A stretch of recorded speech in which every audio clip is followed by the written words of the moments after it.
बघा दोन्ही गोष्टी मी स्वतंत्रपणे सांगतोय. आधी ठाकरे बंधूंचं सांगतो आणि नंतर पवारांचं, म्हणजे त्या राष्ट्रवादीविषयी.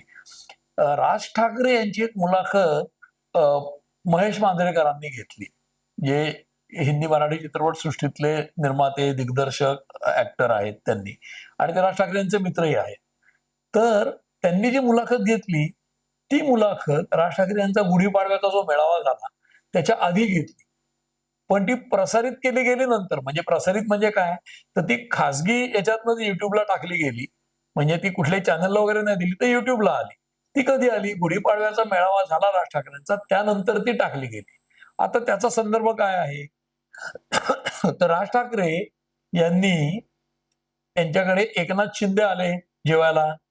आता परवा उदय सामंत येऊन गेले. हे सगळा वाद झाल्यानंतर मधल्या काळात देवेंद्र हा, फडणवीस येऊन गेले. त्याच्या आधी देवेंद्र फडणवीस येऊन गेले. आणि हे सगळे कसे आले बघा, त्यातला पॅटर्न सेम आहे.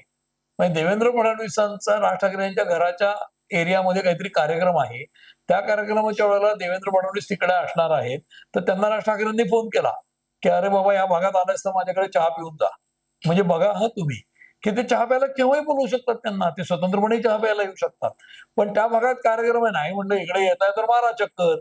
त्यांनी तिकडे आले, चहा घेतला, मेजवानी केली आणि म्हणाले वा वा छान खाल्लं सगळं.